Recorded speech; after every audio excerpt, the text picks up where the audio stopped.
The movie begins in a small dinner focusing on Casey, a lonely young man sitting in the middle of the booth watching the other customers around him. A couple enters the diner and the rude husband comments that everything behind the cake display looks bad, and the couple simply asks for 2 normal coffees and grab a seat. After tasting the coffee, the couple find it quite disgusting and put down their mugs, and the husband offers that they play a game and his wife agrees. She then takes a look at Casey and deduces that he was only pretending to read the news, but was instead scanning the ad section. They continue to make crude jokes about the young man until he finally leaves the diner and gets in his car. And inside, the audiobook in the tape announces that he was now on lesson 25 of his French lessons and would have a good grasp of the language. After a long day of work, Casey goes home where he lives with a small dog and realizes that he's forgotten to buy dog food. Apologizing, he heads back out to the supermarket, but on his way, the 2 men riding a motorbike stop him on the road and ask if he has a gun. When they see his confusion, the men drive off without another word, and puzzled by the experience, he continues to go to the supermarket and gets his dog food. On his way back home, he's followed by the same men who stopped him earlier, and one of them jumps from his bike and catches Casey before he could run away. The rest of the men on the bikes gang up on Casey, who was now on the ground, and beat him unconscious. Casey was rushed to the hospital by a passerby that seen him, and he was in critical condition. When he's released from the hospital, Casey seemed traumatized by the experience and couldn't leave the house. He got a message from his boss Grant, who lets him know that he could take as much time as he needs and that they would just keep him on paid leave. Casey deletes the message and opens up a liquor bottle, which he drinks in a gulp. That night, while he's watching a movie, he sees a violent scene that gives him an idea to purchase a firearm. The next day, Casey goes to a gun shop and chooses a gun, and after filling out necessary paperwork, the clerk lets him know that there's a bit of a waiting period before he can legally take the firearm. On his way home, he happens upon a karate dojo and goes in for a look, and inside he sees a group of men with different colored belts on their waists being trained by a man dressed in all black. Casey watches as the sensei addressed his students, telling them that karate was the language and soon they would learn to speak with their hands and feet. After the class ends, a sensei approaches Casey, who was nervous to ask about joining the class, and sensei tells him that the first classes are free so he can come join the group the next day. Casey returns to the dojo the next day and watches a children's class taught by a red-belted teacher by the name of Anna. When the session ends, Casey goes up to Anna and appreciates her teaching skills, and when she asks whose parent he was, Casey tells her that he was Sensei's new student. An angry Anna points out the board behind him which contained all the rules of the dojo and orders him to take off his shoes. And after receiving his uniform and white belt, Casey goes into the locker room and starts changing, and while changing, one of the students sits next to him and explains the workings of the dojo. Once ready, the group gets on a mat and training begins, and Sensei makes a short speech about the day's lesson and then pairs them into twos. Casey was paired with a purple belt, a young man named Kenneth, and after being so nice when he introduced himself, he suddenly kicks Casey across the room when they are told to begin. Kenneth is warned off by Sensei for hurting a new student, to which he immediately apologizes, and Casey gets up and continues training with Kenneth, who inspires him to sign up for the class. Once he speaks to Sensei and enters his information into the database, Sensei takes him downstairs to the equipment room, which he tells him is off limits, then brings him a new set of uniforms that he warns that he's to take care of. When he gets home, he receives a call from the gun shop informing him that his paperwork would go through, and Casey reluctantly tells the clerk that he wouldn't need the gun anymore because he'd found something new. And after a long description of how a gun would make a victim safe from an assailant, the clerk explains that his paperwork would be valid for the next 6 months, then hangs up. For the next few classes, Casey attends the classes vigorously, learning new techniques to defend himself and also impresses the sensei. One night after class, as he sits watching TV, he receives a voicemail from his boss, who called to ask how he was since he hadn't been to work in 2 months. Grant then informs Casey that he would need to come in or he'd be out of a job. And after going through more classes, Casey finally makes it to the promotion ceremony, a day where people whose skills have grown receive new belts or stripes. One of his classmates, Henry, tells Casey that everyone comes to these ceremonies, even the night students who are black striped. Henry tells Casey that he thinks that he might be getting his strip during the ceremony. Sensei tells the large group of students sitting in a circle about their grandmaster who was shot and killed by a hunter during a hiking accident. He makes a point about how karate was precise and how other weapons are not. For the first nomination, Sensei provides Casey with a yellow belt after telling the class that he was a student that he saw a bit of himself in. The awarding ceremony ceremony continues until finally Kenneth is given his brown belt after months of consistently training. When Sensei was about to conclude the program, Henry interrupts him and asks if their master wasn't forgetting something. Agreeing that he had been waiting for dramatic effect, Sensei pulls out a black belt from his pocket and promotes Thomas instead of Anna, who'd been next in line. For his next class, Sensei notices that Casey lacked his usual confidence and conviction, and after class, he waits for him outside the locker room and speaks to him about what he witnessed. After taking him to his office, Sensei asks Casey why he really joined the class, and Casey comes clean about everything and confesses that he was afraid. Sensei tells Casey that he's come to the right place to conquer his fears, and he also tells him that there's a certain mental factor that attests to his betterment and advises him to start listening to metal music. Additionally, he tells him that all his hobbies need to be aggressively manly going forward, and Sensei takes a moment to think and offers Casey an invitation to the night class, a first since the opening of the dojo. After his class, Casey goes to the music store and buys some songs in the metal genre, then blasts them on his way to his usual diner, where he refuses to get what he normally does, instead only taking black coffee. At work, he starts to teach himself German as per Sensei's instruction, and even starts watching adult content, ignoring most of his work. Casey continuously starts to show aggressive behavior in the office, going far enough to punch his boss in the throat. That afternoon, Casey goes home after being fired from his job and contemplates going to the night class. After stressing about going out in the dark for a long time, he finally decides to drive to the dojo, and once he gets there, Casey and the other students line up waiting for the sensei. Casey's surprised by Henry, who simply appears in the class without an invitation. When Sensei arrives, he starts the class by making a point about the advantages that we possess when the human limb only folds one way, then calls up Henry to the mat for a demonstration. When he gets up there, Sensei tells his students to watch closely and then breaks Henry's arm, quickly kicking him out and then simply continuing the class.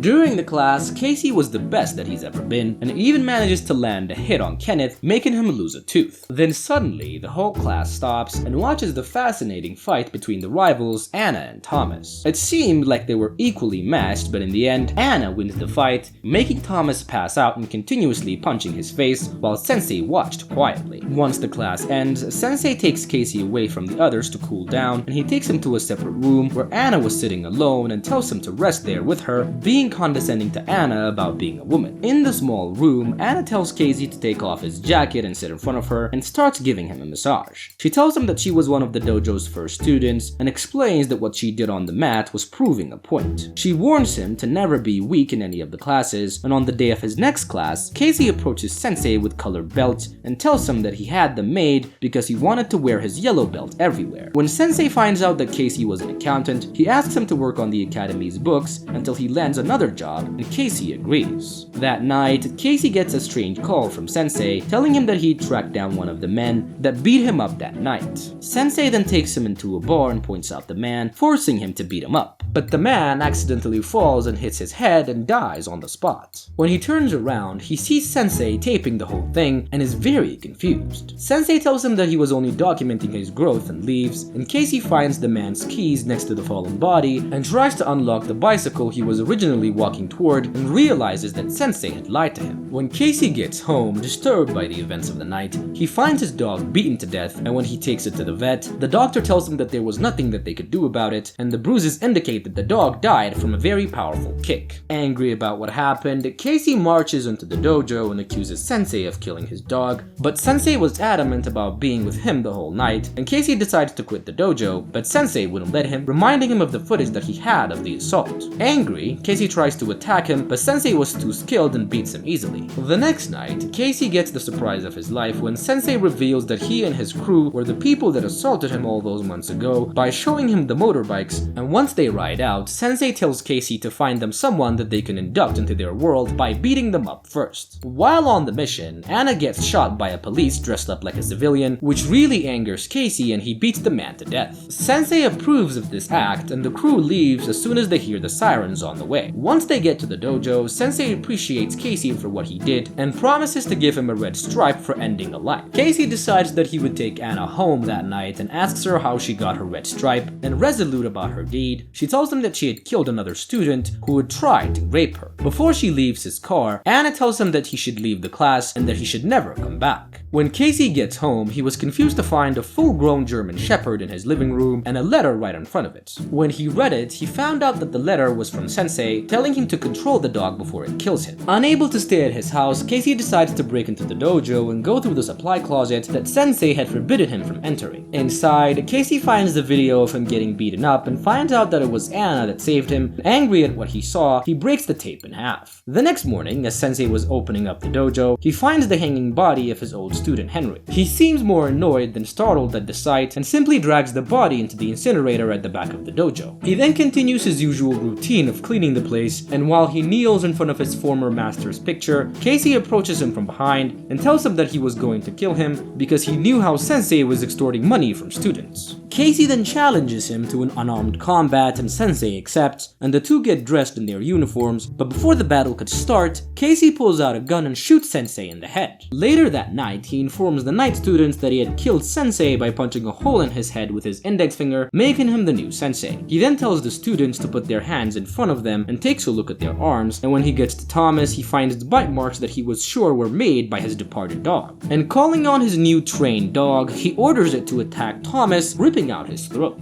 After making his point, Casey honors Anna with the black belt that she's earned so long ago but hasn't been given, then pronounces her the new leader of the dojo. Anna decides that moving forward, she should choose the path of compassion instead of violence, changing the workings of the dojo itself. And that is how the movie comes to an end. I hope you guys enjoyed this recap. Make sure to leave a like, leave a comment, also sub to my channel. I love you guys so much and I promise to see you on my next recap. Bye!